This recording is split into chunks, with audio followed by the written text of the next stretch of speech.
PodCastle, episode 587 for August 13th, 2019. Strange Waters by Samantha Mills. Rated PG.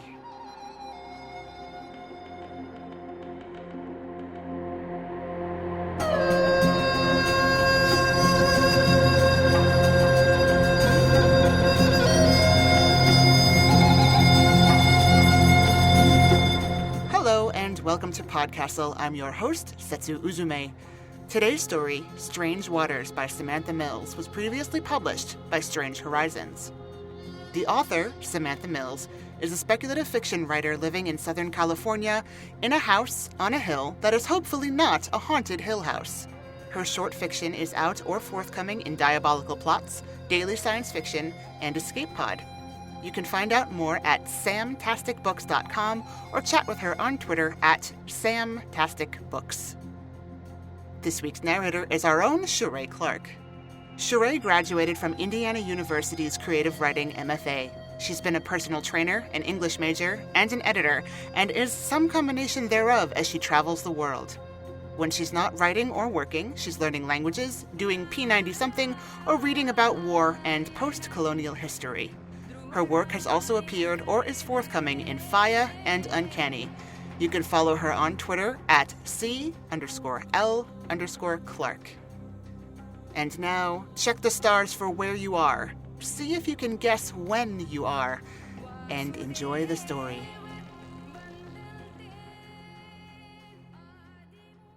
Strange Waters by Samantha Mills. Fisherwoman Mika Sandragal was lost at sea. She knew where she was in relation to the Kandorian coastline and how to navigate back to her home city, Maelstrom. She knew the time of day. She knew the season. She knew the phase of the moon and the pattern of the tide. She did not know the year. Strange waters flowed beneath the hull of her fishing boat, illuminating the midnight darkness with phosphorescent swirls of yellow and green. The thick scent of pepper and brine tickled her nose, and she knew that a juggernaut swam far below, vast and merciless, and consuming shieldfish by the thousands. Mika squinted up at a familiar night sky, at the dancing girl, the triplets, the mad horse. She had fished off this coast for nearly 20 years, 8 of them lost in time. She'd seen green waters, pink waters, blue. She'd been to Candoria when it was a loose collection of fishing villages, and she'd been to Candoria when the buildings were so tall she could hardly look at them without shaking. No matter what century she washed up in, however, the constellations were there to guide her home. It was a windless night. Mika pulled out her oars and set course for Maelstrom, keen to find out when she had landed. It was the year of the blade, 992. The city was metal and glass, its gleaming spires and brilliant rainbow lights casting a skyline like an oil painting. A dome was under construction on the southernmost hill, its name written in freestanding stone letters so large they were visible from the water. Oceanarium. This was not her time, not even close. Mika arrived shortly after the breakfast hour, when dock workers and merchants were trickling down from the city in the hills. She bypassed the piers entirely, each of them far too tall for her little wooden boat, and glided into the sandy shallows at the north end of the dockworks. She opened the fish hold in the middle of the deck and hauled out 3 large nets containing her catch. There were 60 pounds of rainbow-colored sandfish, always popular, assorted deep-water crabs, all but one of them extinct since 646, if her timeline of the deeps was correct, and a single mammal as large as a barrel-chested mountain dog and thick with hallucinogenic fat, the rare and lucrative sleep whale. She wasn't the first fisherwoman out of time they had encountered, and she wouldn't be the last. The anachronism of a 6th century fishing boat had caught the eye of every merchant on the north shore, and soon they came running, eager to beat one another to strange fish. The sleep whale went to a pair of glossy young researchers from the Oceanarium. They wore white rubber gloves and green rubber boots, and Mika didn't care one whit why they were taking the beast, but they seemed incapable of keeping their thoughts inside their heads. Gene mapping, reproduction, grafting the fat signature onto land-bound species. Mika understood one word in 10. She held up a hand and enunciated carefully. Please, I will take the hardtack and beans, and a crate of apples, and be on my way. The young woman blinked at her owlishly, crouched beside the sleep whale with one arm wedged under its fin. You can't mean to way off so quick. We have questions. No, Mika said firmly. That word, at least, always remained the same. After a bit of pleading and attempted bribery, a month's worth of supplies, navigation tech, a warm bed for the night, they let her go. She had been prepared to fight her way out if necessary. She knew too well the avarice of researchers. Researchers never stopped at questions. In their zeal for information, they spouted theories, they babbled context, they shouted history and timelines and data and conclusions. Mika didn't dare listen. For 8 years, she had avoided all knowledge of the late 6th century. For 8 years, she had avoided all knowledge of her children. In the year of the mad horse, 537, Kiera was 16 years old and waiting for her mother to return home from a fishing trip. She was a smart girl, bold and strong. If it hadn't been for a lingering influenza, she would have been at the helm that morning when a trio of waterspouts blocked Mika's escape from the time stream. In the year of the mad horse, 537, Emery was 14 years old. Bowen was 11. Terwin was 9. They were each brilliant in their own way, Emery with numbers, and Bowen with animals, and Terwin already reading the stars. Their father was gone, his thread cut short in 532. They needed their mother to come home. They needed their mother. Kiera, Emery, Bowen, Terwin. Mika breathed their names every morning when she woke and every night before she fell asleep. If she was going to see them again, she had to keep going, no matter how long it took, no matter how exhausting, how difficult, how demoralizing. It would have been nice to stay the night in 992, to cleanse the salt from her skin and the sway of the waves from her hips, but it wasn't worth the risk. It was only a matter of time before Mika drew the attention of someone worse than a researcher, like a politician or a librarian.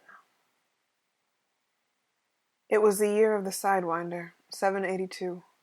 Maelstrom was well into the industrial age, boasting wrought iron gas lights on every street corner and mechanical cargo lifters along every pier. Unlike the light and shine of the 10th century, this city crouched beneath a blanket of smog.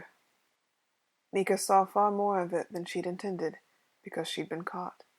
Succumbing to the lure of a hot meal, she had entered the nearest dining hall, and had the bad luck to sit next to a bureaucrat. Petro had lacquered hair and a crisp tweed suit studded with silver medallions. He took one look at her sun-faded clothing and declared, "I certainly hope you haven't just engaged in an unauthorized beach auction. I'm afraid you'll have to come with me." He marched her into the hills with a pair of guards at her back, to a prison hotel built for the purpose of assimilating new citizens. Mika had landed in one of the guild eras, unfortunately, and clearly belonged to no guild. It was a nice prison cell, at least, with fresh sheets and a writing desk and a folding screen to cover the privy. Mika spent 3 nights alone, charting what constellations she could see through her window, before Petro returned with his inevitable list of questions. "Your name?" "Jira." Petro's eyes narrowed, but he neglected to challenge the lie. "Your boat is clearly 6th century, he said. "Excellent condition, by the way, but there are patches to the hull, the rails, the equipment in the cockpit." Mika said, "Yes." "Some of these metals we have never encountered. They are forged in a manner our engineers declare impossible. You must have landed very far ahead, yes?" He stared at her, expectant, pen poised over a leather-bound notebook. "I needed some repairs," Mika admitted. It was the wrong answer. Tell me where you've been, he demanded. Past the 9th century? The 10th? Mika shook her head, mute, afraid to give away more than she already had. Petro pursed his lips.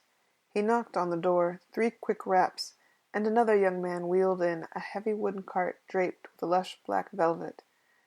Nestled in the fabric was an enormous codex, 6 inches thick and bound in fraying red leather.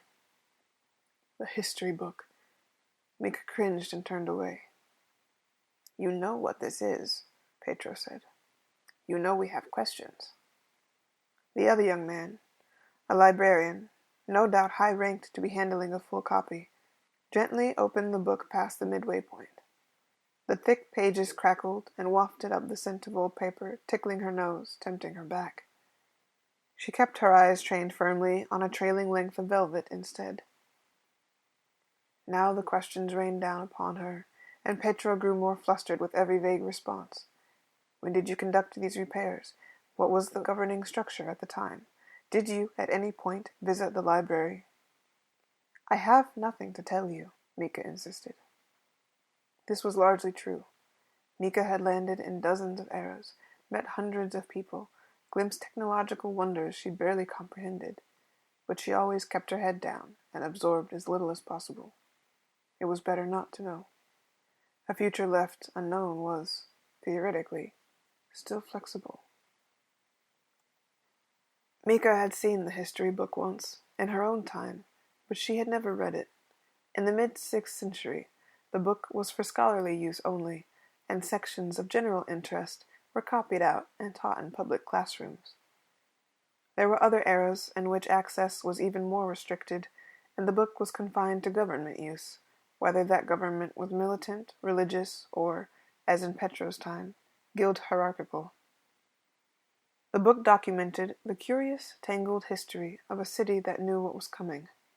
For centuries, fishermen and fisherwomen had washed up on the wrong shore, bringing with them tidbits of information from every known era. The book was the accumulation of their written memories, but there were many gaps and infamous inconsistencies. Did the course of history adjust as more information was added, or were some of the contributors misinformed? Theories abounded. The gaps left room for forward planning, but every attempt to influence the timeline was ultimately futile. In 332, the subjects of Queen Menneus built a 15-foot wall around Maelstrom to repel an attack by the Frenian horde. As the day approached, the queen went mad, obsessing over the paradox, and when the horde arrived, they were pleasantly surprised to find the gates thrown open for them. They ruled for nearly 100 years behind the strength of that wall. Once the Frenians discovered the book, they were less inclined to respect the narrative. Warned of a coming attack from Candoria in 422, they launched a campaign of oppression so brutal the northern tribes joined forces and destroyed their regime in 414 instead.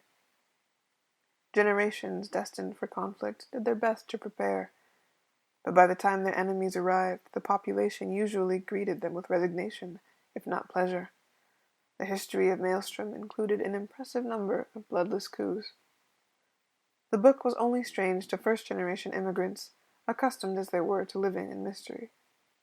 Their children took for granted that history extended in 2 directions. Petro ran his finger down the open page of the history book, to the visible discomfort of the librarian. We know this age of reason will end, he said. We will be sabotaged by unknown agents, Maelstrom will succumb to another age of warfare, and then re-emerge under the thumb of an oligarchy. 8 families with a stranglehold on trade, applying their will with brute military force. Merit and skill replaced by greed and nepotism. I'm sorry, Mika said, and she was. Petro sniffed and turned another page. According to fisherwoman Gentle Carlier, lost in 1172, found in 690, the oligarchy is firmly established by the mid-9th century. If this is true, the guild system will fall within the next 70 years. We need a more specific time frame. We need to know more about our attackers. Where do they come from? How do they prevail? Mika shook her head. I don't investigate the city when I land. I stock my boat and I set sail again. Incredulous, he demanded, "How can you touch the shores of the future and not want to know what will happen?" "I don't care," Mika said faintly. "It means nothing to me." He ranted on about loyalty and civic duty and treason, and at last Mika lost her temper. She stabbed one finger toward the book and said, "Don't you know by now? The more you try to alter your destiny, the more surely you bring it on." "Oh," Petro said. "And what is it you are trying to do?" I, Mika faltered. With a mouth gone dry as dust, she said, "I'm not in there." Petro slammed his notebook shut. Coldly, he said, "We'll find out soon enough." He gestured at the librarian to pack up and, lifting his nose imperiously in the air, lobbed his parting shot. "Your days in the time stream are over. You would have a good life here, if you tell us what we need to know." Mika held her breath till he'd gone. She stared at her hands, struggling to keep black thoughts at bay. A few minutes crawled by, and she realized the librarian was still there, dawdling over the history book wrappings and sneaking increasingly fervent looks in her direction.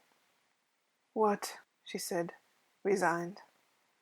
With a nervous glance at the door, he whispered, "Please, I have to know.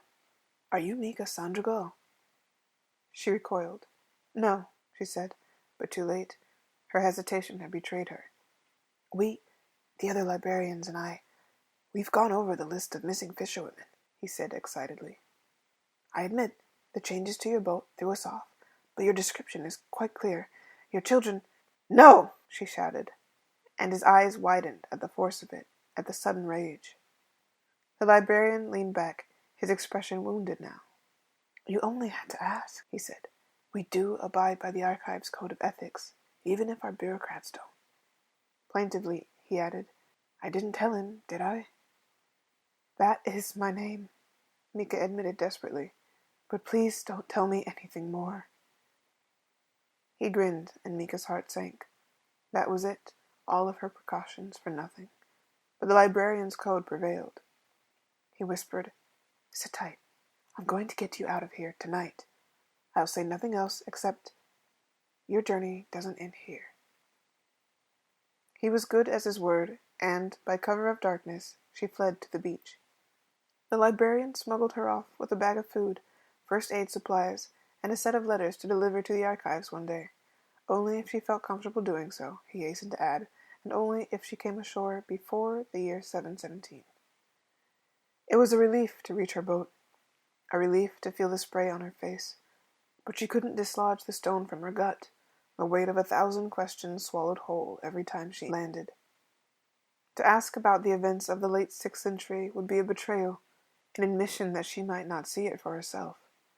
Mika longed to know if Emery had been accepted to the School of Letters, if Bowen was still smitten with woodland creatures, if Terwin had resolved to study navigation with Kira. But she wouldn't go begging at the doors of the library to find out. She would be there. Mika took the first time stream she found, a forward-leaning current that landed her a full century later. She held back from the shore, unwilling to risk a tussle with the oligarchy Petra had so feared, and waited for an opportunity to sail free of it. The 9th century was an odd time, transitional in nature. Much of the smog had cleared, and enormous machines were visible in the hills, reducing the last of the industrial age's smokestacks to rubble.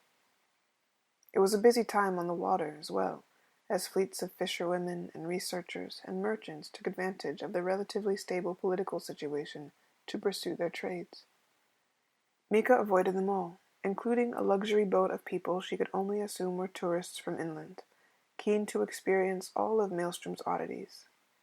At the sight of her comparatively quaint craft, they shouted and waved their arms and excitedly tried to flag her down, but she fled for the horizon, trusting that their captain wouldn't be reckless enough to stray too far from land. For a week she subsisted only on her own catches and the curiously preserved fruits and meats packed by the librarian.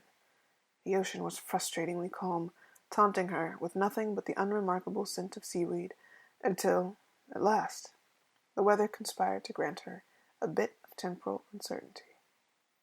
At dawn, there were sprinkles. By afternoon it was a steady downpour. Her spirits surged, and there were few better opportunities for catching a time stream than the churned-up currents of a summer storm. Mika sliced through the breakers with practiced ease, and then it was nothing but wind and salt for miles. She let the current whisk her away from the city and toward the storm cloud brewing black in the distance. Soon the ocean was roiling beneath her, pitching her boat side to side like a ringtail hopper in the jaws of a red wolf. She reefed her sails and strapped herself to the helm, desperate for some sign of a back-leaning current. When she saw it, she almost couldn't believe her eyes. 3 waterspouts, barely visible in the reflected light of the deeps, but there, most definitely there. Mika steered toward the hot, swirling winds, hardly daring to hope that this might be her passage home. Just as she touched the edge of the time stream, and yes, that was the familiar scent, like warm bread, frenzied sea creatures knocked her boat from below, and dark waters flooded the deck. A shadow-crusted behemoth crested over the starboard railing and slapped one meaty fin across her deck. Mika reached into the storage space beneath the ship's wheel and fumbled blindly at the buckles holding her fishing gear in place. There! Yes! The harpoon!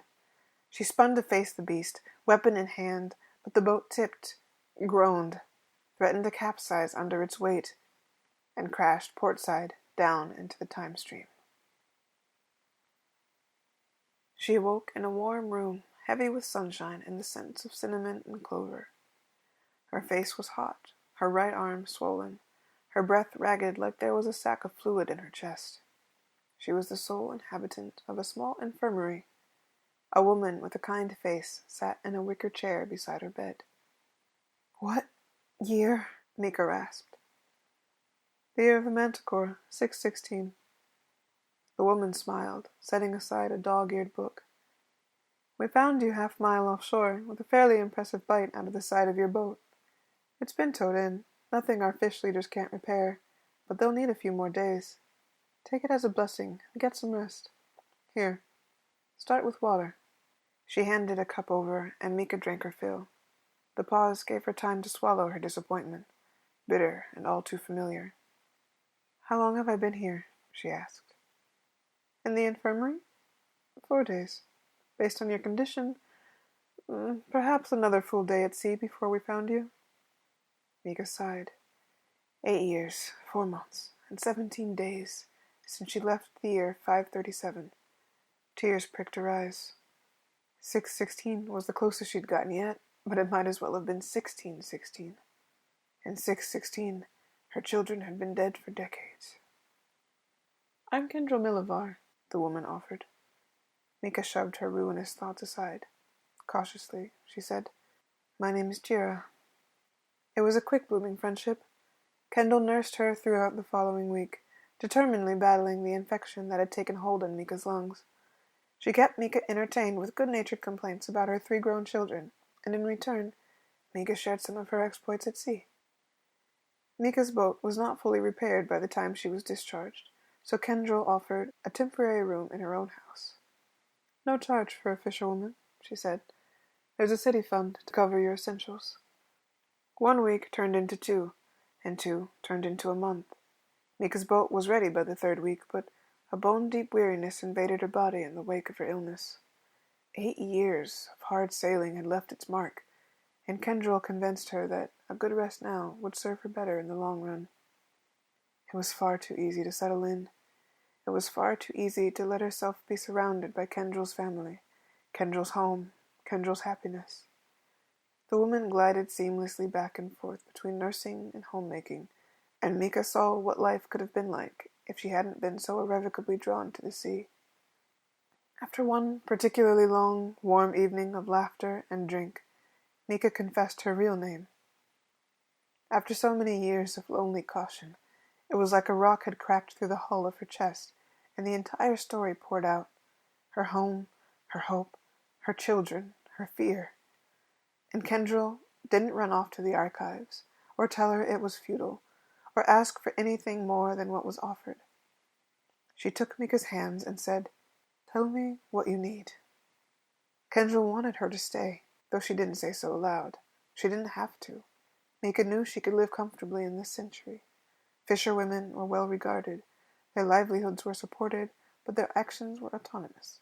It was a time of peace, which she knew from her childhood history lessons would last at least 20 years past her lifespan. The cultural and linguistic changes from her own time were more curious than onerous. And there was Kendrell. But every dawn, Mika marked the passage of time in her travel log with a grease pen, and every dawn, it seemed the wrinkles on her hands had deepened. How old would she be when she finally made it home? Would she return to her children as their caretaker, or would they be forced to take care of her? Kira, Emery, Bowen, Terwin, her navigator, her mathematician, her biologist, her astronomer, her babies. 8 years, 6 months, 22 days, and Mika returned to the sea. Kendrell came to see her off, and Mika wasn't ashamed to shed a few tears. "Say hello to your children for me," Kendrell said, and Mika left the year of the manticore behind. It took 3 days of sailing for Mika to catch a back-leaning current. On a warm evening, in the dim light of dusk, she spotted tendrils of pink light slithering up from the deep. They burst on the surface like air bubbles, releasing the sickly sweet scent of tropical wildflowers. She followed the lights north, and in their glimmer and flash, she spotted untimely schools of fish flanking her hull. They were spiny beasts, gray and gruesome, slipping through the waves from an era long before humanity studied the coast. Each one would have been worth a small fortune in the 6th century, but she had no time to cast a net. The time stream sucked her in with the force of a whirlpool, and it took all of Mika's skill to keep the craft upright. By the time she spun out again, she was trembling with exhaustion, but wholly, fiercely alive. It took her until dawn to reach land. There were no mechanical cargo lifters, no buildings of metal and glass in the hills. In fact, there were no buildings at all, and no docks either. A long, thatch-roofed pavilion stood on the lonesome beach, still smoldering from a recent fire. Mika had gone too far. She didn't stay in the pre-Mendorian era for long. If the stories were true, these hills were controlled by competing warrior bands, territorial at best, cannibals at worst. Archaeologists and anthropologists were divided on the subject, and she didn't care to investigate on their behalf. At night, there were lights to guide her, those strange phosphorescent blooms that lived in the mid-space between eras, native to none. Sailing was trickier by day, when the glare of the sun blinded her against multicolored hints from the deep. But a good fisherwoman trusted her nose over her eyes. She knew the sharp herbal scents of drifting leviathans, the floral pockets of mid-space cilia, the burnt rubber sharks, and the sour lemon sleep whales. Mika drifted back and forth along the coastline until she caught the scent of black tar under a hard-boiled sun, and then she turned her boat west, toward the future. The year of the bat, 1127. There were more ships in the air than ships in the water, but as soon as Mika touched the beach, there were customers waiting, as always. Their food packaging was nearly as incomprehensible as their slang. The year of the two-headed calf, 312. Manius was queen, but her famous wall was still years away from breaking ground. The local language was so far removed from Mika's that she had to haggle by sketching numbers in the sand with sticks. In 1520, the cityscape was so terrifying and unrecognizable that Mika never even landed. In 415, Maelstrom was in ruins, on the cusp of being repopulated by Mika's northern ancestors. The year of the Candlemaker, 702. The year of the Usurper, 139. Back and forth she sailed, feverishly charting the stars, the tides, the scents and colors and speed of the time stream, desperate to unlock a pattern that would guide her home. And if it really was all chaos, if the only way home was through sheer luck, then she would roll and roll and roll again until her number came up. Mika sailed and sailed till the years blurred together, and she hardly remembered the feel of earth beneath her feet or fresh water on her skin. 4 times she encountered the trio of waterspouts, and 4 times she skipped off their turbulence a little too early, landing 200 years out, 100 years out, wrong and wrong and wrong again, but circling closer with every attempt. And there was a pattern. There was a complicated interplay between the season, the weather, the orientation of the stars, the migratory pattern of whales, and the duration of time spent in the stream. As Mika's data piled up, her predictive models grew more precise. Now, with a bit of careful observation, she could predict the arrival of forward or back-leaning currents down to a window of a few days. She began to wait for optimal conditions rather than leap into the first time stream she found. The waits were painful, notching endless additional days on her travel log, but she knew she was on the verge of success. In every era she anchored, she resupplied, she returned to the sea, a grim and sun-weathered figure in faded, salt-crusted clothing, eating little and speaking less. Mika haunted the port of Maelstrom like a restless ghost. 14 years, 8 months, 11 days. It was the year of the Lion's Head, 72, and Mika had been anchored for 3 solid months. She had avoided more than a dozen time streams, patiently waiting for this one. Late afternoon, sleep whale breeding season, the mad horse ascendant. A jump of 465 years would require a long plunge by her calculations, more than 20 minutes. The clouds formed dense and low and black, just as she had expected. Bubbles appeared on the water surface in sporadic bursts, and small waves lapped at the hull. Visibility was low through the drizzly haze, but Mika spotted the first hints of a funnel forming in the cloud layer. She raced after the growing waterspout, exultant at the sight of 2 more funnels overhead. One had already touched the surface, visible only as she approached.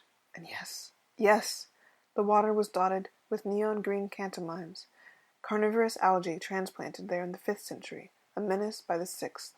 Mika fought increasingly choppy waves and breathed deep the ocean spray, yeasty and inviting, like warm bread. "I'm going home," she shouted. The words tore at her throat, hoarse and startling. "I'm going home, and you can't stop me." She knifed into the dark space between waterspouts before the 3rd one touched down. The seductive flow of a time stream caught her boat, threatening to run her into the waves, and she fought to maintain her position. She had come this far before, and always been tossed out too early. Not again. Green and yellow lights glimmered ahead. She was close. She only had to stay in these waters another 10 minutes. 10 minutes without hitting a spout, or behemoth, or the whirlpool forming dead ahead. Mika tried to course correct, but she was penned in by the spouts, and she refused to drop out of the stream, not now, not after coming this far. She skirted to the lip of the whirlpool, her boat surrounded by peppery froth, and rattling so hard she thought it would break at the seams. She tilted. 2 tentacles slithered up the side of the boat, each one nearly a foot in diameter, mottled blue and red, pulsating with the glowing ichor in their veins. A mid-space cephalopod. Mika stabbed at the questing limbs with her harpoon, but she couldn't reach them unless she abandoned the helm. She clung tight to the wheel and watched a tentacle wrap tight around the mast, watched the wood shatter into splinters, watched her sails and the rigging crash to the deck in a broken tangle. The body of the beast dragged at the boat, tipping her toward whatever grasping toothy maw waited beneath the surface. She felt it when the hull cracked and water flooded in below. Mika spun around the edges of the whirlpool, faster and faster, whipping past waterspout, crying for her faithful boat, her thoughts a blur of Kira, Emery, Bowen, Terwin, Kira, Emery, Bowen, Terwin. The time stream snapped, with a sound like falling glass. It spat her out atop the shattered front half of her fishing boat, struggling and sinking fast. Mika unbuckled and jumped overboard before the wreck could suck her under, swimming hard, almost laughing with incredulity. 25 years a fisherwoman, and how often did she have to swim? It took all her strength to reach the shore, and by the time Mika felt sand beneath her fingers, she was so exhausted she half thought it a trick of her mind. She crawled the last yards, looking up at a city blurred around the edges. She knew that skyline. She knew those spires, those painted bricks, that stained glass. Her heart twisted, threatening to break. A slim figure was running down the beach, and his clothing was familiar too, but for all the wrong reasons. "The year," she cried, praying that she was wrong, her memories faulty. He skidded into the surf beside her, breathing hard. "The year of the oak," he said. 626. Too far. Months of waiting, and her boat in ruins, and she had jumped too far. The boy tried to take her arm, eagerly asking, "Mika? Is that your name? Are you Mika Sandrico?" But she was crying too hard to answer. It was Kendrell, of course, who had asked the men of the Storm Watch Tower to keep an eye out for her friend, just in case. The last 10 years had been kind to the nurse, adding a few lines around her eyes and a few streaks of silver to her hair. Mika, sunsick and heartsick, once again relied on the tender ministrations of her friend, and it wasn't until Mika was well again in body, if not in spirit, that Kendrell took her by the hand and said, "Come outside with me, Mika. I have something for you." "I need to sleep," Mika said thickly, depression wrapped like cotton batting around her tongue. "You've slept enough. Come along." Kendrell led her outside and up the road, into butter-yellow sunshine and the cheerful ruckus of a city letting out for lunch. They walked to the beach, to a quiet pedestrian bridge overlooking clear waters, and watched the tide roll in. In her soothing bedside voice, Kendrell said, "I don't think anyone in the history of Maelstrom has traveled as far as you have, Mika. What you've done is incredible, inspiring. I've often wondered, would I have done the same when my children were young? I'd like to think so, but, well, you just don't know, do you?" Mika pulled her hand from Kendrell's. Suspicion was an ice dagger to the chest. "Why are you telling me this?" she demanded. Tears shone in her eyes, but Kendrell didn't sound a bit sorry when she said, "I looked you up in the book." "No." Mika took a step back. "I didn't think I would see you again. I had to know." "No, no, no, no." Mika clasped her hands over her ears as though she could drown it out, as though she could negate the knowledge in Kendrell's eyes through sheer force of will. If she didn't know, it might not happen. If she didn't know, it might not be true. "You don't have to hear it from me," Kendrell said sadly. "Someone else has been waiting for you." She gestured down the bridge to a nervous young woman walking toward them with an envelope clutched to her chest. Her hair was thick and braided, her shoulders broad, her gait eerily familiar. Mika understood instantly. She turned in a circle, looking for a way out. She could jump from the bridge, swim back to shore, hide. "I'm not talking to you," she warned. "I don't want to hear it." The girl paused, a scant few feet away, staring at her with wide, worried eyes, and Mika rounded on Kendrell instead. "You're my friend. My friend. Don't make me do this." The last words turned into a plea. "I'm so sorry," Kendrell whispered. "You never make it home." Mika covered her face, shaking uncontrollably. Then, a delicate touch on her sleeve. She lowered her hands and stared with bitter longing at this young woman who carried hints of Kira in her veins. "My name is Verity," the girl said gently. "I'm your great-great-granddaughter. I have a letter for you." She held out the envelope. Mika almost didn't take it, a decade and a half's resistance shoring her spine, but her journey was over and she knew it. With trembling fingers, she pulled out the letter. She recognized the writing, and the sight of Kira's script set her weeping openly. "Mama, I don't know if this will find you or when. I need you to know that I love you, and that's why I'm telling you to stop. Don't waste the rest of your life on the water. Don't beat yourself to death on the rocks. I remember you too well to hope you reached this decision on your own. We waited 20 years to check the book. Mama, you've been spotted everywhere, and that's only what we could find in our edition. You must have seen incredible things, but the book doesn't say when you settle down, and I have to believe you do. I'm nearly 72 years old now, and I don't think I'll see 73. So I want to tell you about my life, and about Emery and Bowen and Terwin." Mika read on. She read about Bowen's work with endangered red wolves, and Terwin's 2 astrologer husbands. She read about Emery's short-lived professorship before he became a field mathematician, and about the time he was surveying for a new road and discovered ancient mines in the hills. She read about Kira's shipbuilding business, and about her love, and about their children. Mika read the history of her family front and back, 17 pages, lovingly penned in blue ink. Verity and Kendrell waited while she finished the letter, politely directing their attention to the tide. Mika had seen Maelstrom rise and fall and rise again. She'd seen technological wonders that astounded her and the primitive precursors that made them possible. She'd seen the evolution of the city's population, constantly expanding and contracting, constantly absorbing new blood through invasion or travel or trade, but always keeping a few core cultural threads, a city that knew its future. And none of it had mattered to her. This was the only future she'd ever cared about, 17 pages front and back. Verity said, "My grandmother is still alive, and so are some of her cousins. I think they'd like to talk to you." Mika's grandchildren, the last living memories of her babies, long gone. "Yes," Mika said. "I'd like to talk to them, too."